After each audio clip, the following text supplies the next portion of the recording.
Ruang Kuliah menjawab pertanyaan seputar pendidikan agama Islam, Islam Ulil Albab, dan Islam Rahmatan Lil Alamin. Bismillahirrahmanirrahim. Assalamualaikum warahmatullahi wabarakatuh. Alhamdulillah wassalatu wassalamu ala Rasulillah wa ala alihi wa sahbihi wa wala. Amma ba'd. Sahabat Indonesia yang dirahmati oleh Allah Subhanahu wa taala. Kali ini kita akan melanjutkan diskusi tentang ilmu kalam dan filsafat.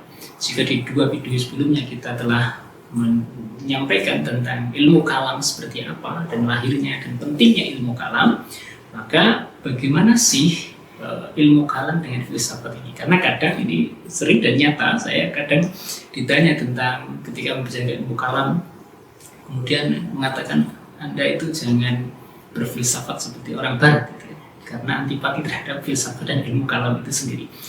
Maka kita lihat apakah ilmu kalam dan filsafat ini sebenarnya adalah sesuatu yang beririsan atau yang berbeda. Misalnya, apa persamaan irisannya, apa perbedaan antara ilmu kalam dan filsafat ini. Ilmu kalam sudah kita sampaikan di video sebelumnya. Kita ke filsafat, karena filsafat ini tentunya bukan istilah yang lahir dari rahim Islam, ya. Kita mengenal filsafat ini dari Yunani, ya, dan ini kita mengenal, ya, dan semua hampir di setiap negara selalu kita membicarakan tentang apa itu filsafat, ya. Filsafat itu dari Yunani, ya, philos dan sophia.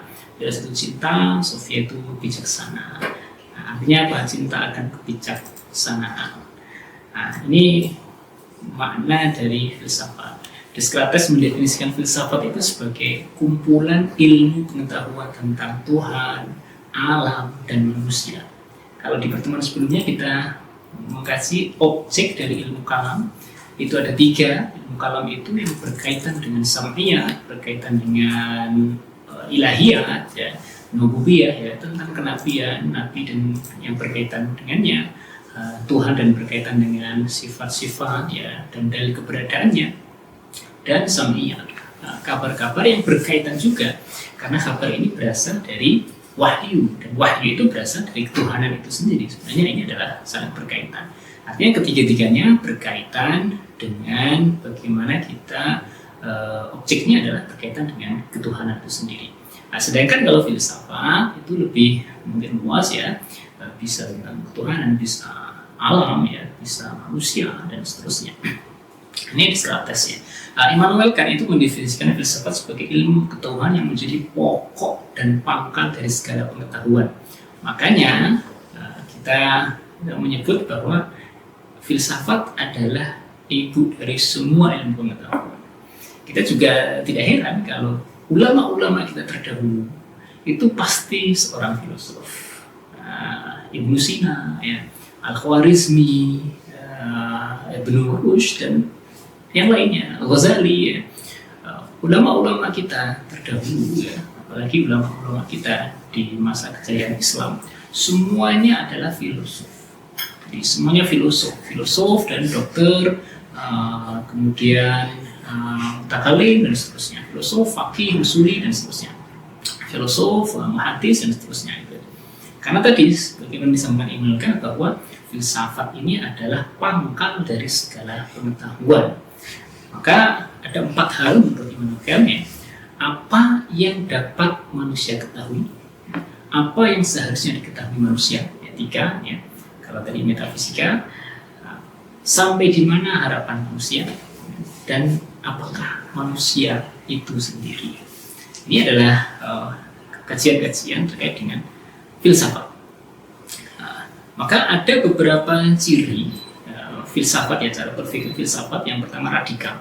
Radik itu akar, artinya berpikir sampai ke akar permasalahannya. Jadi tidak hanya di dasarnya saja. Kalau kita bicara tentang filsafat, berarti kita berpikir sampai ke akar-akarnya. Yang kedua, sistematis, ya, berpikir yang logis, sesuai aturan, langkah demi langkah, berurutan, ya, itu adalah berpikir filsafat. Yang ketiga, rasional, artinya ada hukum logika yang ketat yang dipakai ketika kita berfilsafat.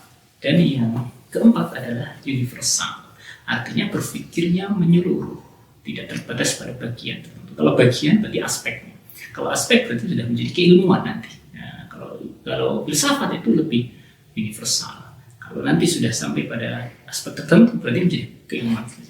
Maka tadi filsafat menjadi induk atau ibu dari semua ilmu pengetahuan. Nah, yang keempat spekulatif ya, artinya berpikir spekulatif terhadap kebenaran yang perlu pengujian untuk memberikan bukti kebenaran yang dipikirkannya. Ini berpikir filosofis itu cirinya seperti itu. Nah, bagaimana ilmu kalam dengan filsafat? Ya, dulu para ulama kita itu juga mendiskusikan, karena filsafat ini kebanyakan kalau kita bicara filsafat tentunya dari Yunani ya, filosof-filosof yang terkenal itu yang sampai kita karya-karyanya adalah filosof-filosof Yunani, termasuk ulama-ulama Muslim, karena ulama-ulama Muslim juga dulu menerjemahkan karya-karya orang-orang Yunani, filosof-filosof Yunani. Maka tidak heran nanti kalau kita lihat beberapa karya-karya memang beririsan ya dengan karya-karya filosof Yunani. Nah, terus apakah ilmu kalam dan filsafat itu sesuatu yang sama atau yang berbeda? Ada beberapa titik yang sama. Apa itu persamaannya? Bahwa antara ilmu kalam dan filsafat sama-sama berbicara untuk mendapatkan kebenaran. Dua-duanya ingin, tujuannya adalah untuk menghasilkan apa yang disebut dengan al-haq atau kebenaran itu sendiri. Nah, cuma yang membedakan adalah kalau ilmu kalam itu logika yang dipakai itu selalu dikaitkan dengan dalil-dalil nakli. Sedangkan kalau filsafat memang pure, murni, rasional. Sehingga kalau kita ingat dulu memang kalau memang hanya berpikir filsafat, pemikiran untuk kebenaran, untuk kebenaran dan kebenaran terus tanpa ada tujuan akhir ya. Sebagaimana kalau kita bicara tentang ilmu kalam kan tujuannya sebenarnya adalah untuk meneguhkan tentang ketuhanan, menemukan dalil dan keesaan Allah, sifat-sifat Allah dan seterusnya. Kalau filsafat tidak ke arah sana, maka ini yang kemudian dianggap oleh para filosof kita keliru. Maka kita ingat bagaimana misalnya Imam Ghazali ya, kemudian punya karya Tahafudul Falasifah ya, bagaimana beliau mengkritik para filosof itu. Nah, karena kalau filosofnya ya tadi tidak jadi semuanya hanya murni itu logika, tidak ada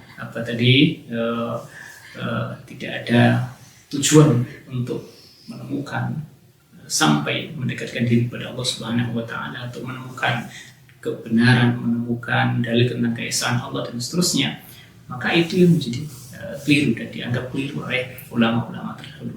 Sehingga apa yang disampaikan Imam Ghazali bukan menyerang filsafat secara keseluruhan, bukan, tapi filsafat dalam artian filsafat yang seperti model yang kedua ini. Adapun filsafat yang dimaknai, maka kita kenal nanti filosof-filosof Muslim menggunakan filsafat ini yang berpikir radik, sistematis, menggunakan logika, tapi dalam frame ya argumentasinya sesuai dengan dalil-dalil nakli, maka itu tidak bertentangan dengan apa yang diajarkan oleh agama kita. Ini pembeda antara ilmu kalam dengan filsafat. Meskipun ada titik persamaannya, tetapi di sana ada titik berbeda yang membedakan secara tegas ilmu kalam dengan filsafat itu sendiri. Bisa jadi filsafat itu bisa dipakai dan sesuai selaras dengan agama kita, bisa jadi juga bertentangan apabila tadi sebagaimana yang dikritik oleh Imam Ghazali tadi ya, hanya untuk memberikan dahaga logika saja ya, tidak untuk tujuan sampai kepada menegakkan atau meneguhkan tentang keesaan Allah, tentang bagaimana keyakinan kita kepada Allah Subhanahu wa taala. Nah, ini sekilas tema pemantik terkait dengan ilmu kalam dan filsafat. Semoga ada manfaatnya. Terima kasih. Assalamualaikum warahmatullahi wabarakatuh. Ruang Kuliah menjawab pertanyaan seputar pendidikan agama Islam, Islam Ulil Albab, dan Islam Rahmatan Lil Alamin. Ruang Kuliah, persembahan dari Radio Dakwah Unisia. Suara kebaikan, inspirasi kehidupan.